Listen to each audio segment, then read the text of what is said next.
இன்றைக்கி நம்மளோட சேனலில் ஒரு சூப்பரான ப்ரான் கிரேவி தான் எப்படி செய்கிறதுன்னு பார்க்க போகிறோம். சப்ஸ்கிரைப் பண்ணி பார்க்காதவங்க ப்ளீஸ் சப்ஸ்கிரைப் பண்ணிட்டு பாருங்கள். இந்த வீடியோ பிடிச்சிருந்தா லைக் பண்ணி ஷேர் பண்ணி சப்ஸ்கிரைப் பண்ணுங்கள். இது ரொம்பவே ஒரு டிஃப்ரெண்ட்டான எறா கிரேவி. இது வந்து மேங்களூர் ஸ்டைல் எறா கிரேவி. வாங்க எப்படி செய்கிறதுன்னு பார்க்கலாம். இன்றைக்கி நம்மளோட சேனலில் ஒரு சூப்பரான ப்ரான் கிரேவி எப்படி செய்கிறதுன்னு தான் பார்க்க போகிறோம். இந்த ப்ரான் கிரேவிக்கு வந்துட்டு நான் 1/2 கிலோ அளவுக்கு ப்ரான் எடுத்திருக்கேன்.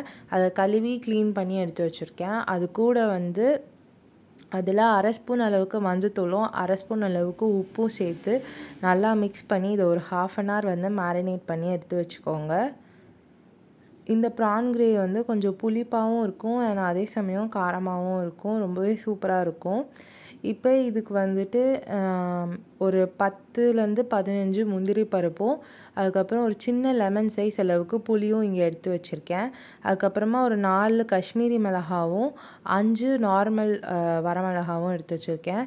இது ரெண்டுத்தையுமே சுடு தண்ணி ஊற்றி ஒரு ஓரமாக வச்சுருங்க. இது வந்து ஒரு 10 நிமிஷத்துக்கு அப்படியே வந்து சுடு தண்ணியில் வந்து ஊறணும். இப்போ இதுக்கு வந்துட்டு நம்ம ஒரு மசாலா ரெடி பண்ணோம். அந்த மசாலாவுக்கு வந்து கடாயில் எண்ணெய் எதுவுமே ஊற்றாமல் 1 ஸ்பூன் அளவுக்கு தனியா, 1 ஸ்பூன் மிளகு, அதுக்கப்புறமா 1/2 ஸ்பூன் அளவுக்கு கசகசா சேர்த்து ட்ரை ரோஸ்ட் பண்ணி நம்ம ஊற வச்சுருக்கோம் இல்லையா, முந்திரி பருப்பு, புளி, மிளகா, இது எல்லாத்தையும் சேர்த்து இதோடையும் இந்த நம்ம ட்ரை ரோஸ்ட் பண்ணி வச்சுருக்கிறதையும் சேர்த்து அரைச்சி ஒரு பேஸ்ட்டாக எடுத்து வச்சுக்கோங்க. தனியா வந்து கலர் சேஞ்ச் ஆகிற வரைக்கும் நம்ம வந்து ட்ரை ரோஸ்ட் பண்ணிக்கணும். அதை ட்ரை ரோஸ்ட் பண்ணி எடுத்து ஆற வச்சு அரைச்சி எடுத்து வச்சுக்கோங்க.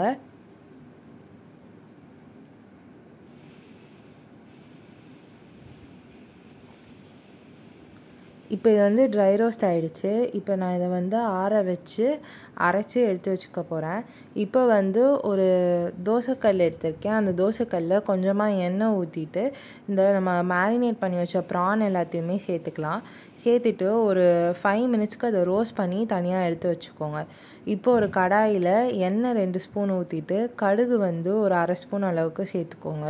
சேர்த்துட்டு நம்ம வறுத்து அரைச்சி வச்சுருக்கிற பேஸ்ட்டை இதோட சேர்த்துக்கோங்க. சேர்த்துட்டு நல்லா மிக்ஸ் பண்ணிக்கோங்க.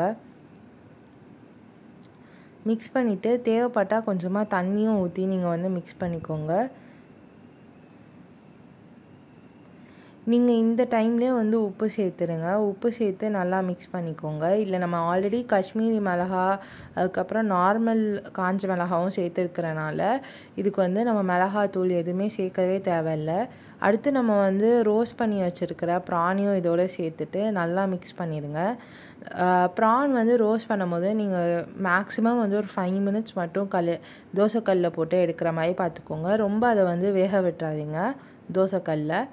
இப்போ வந்து ரோஸ்ட் பண்ண ப்ரானையும் இந்த கிரேவியோடு சேர்த்துட்டு நல்லா மிக்ஸ் பண்ணிடுங்க. மிக்ஸ் பண்ணி கொஞ்சம் எண்ணெய் பிரிஞ்சு வந்ததும் கொஞ்சமாக தண்ணி ஊற்றி நல்லா மிக்ஸ் பண்ணிக்கோங்க. ப்ரான் நல்லா வேகிற வரைக்கும் இதை வந்து நல்லா மிக்ஸ் பண்ணிகிட்டே வாங்க. உங்களுக்கு நல்லா ட்ரையாக வேணும் அப்படின்னா நீங்கள் இன்னும் கொஞ்சம் நேரம் வந்து ப்ரானை அப்படியே வச்சிடலாம். நான் வந்து அதுக்கப்புறமா கொஞ்சம் கிரேவியாக லைக் செமி கிரேவியாக வந்ததுக்கப்புறமா நான் இதை வந்து எடுத்துட்டேன். இப்போ நம்மளோட ப்ரான் வந்து சூப்பராக ரெடி ஆயிடுச்சு.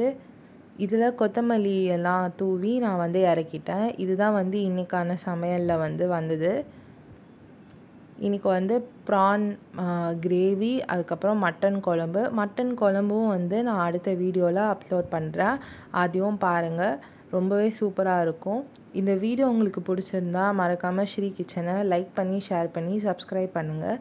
தேங்க்யூ.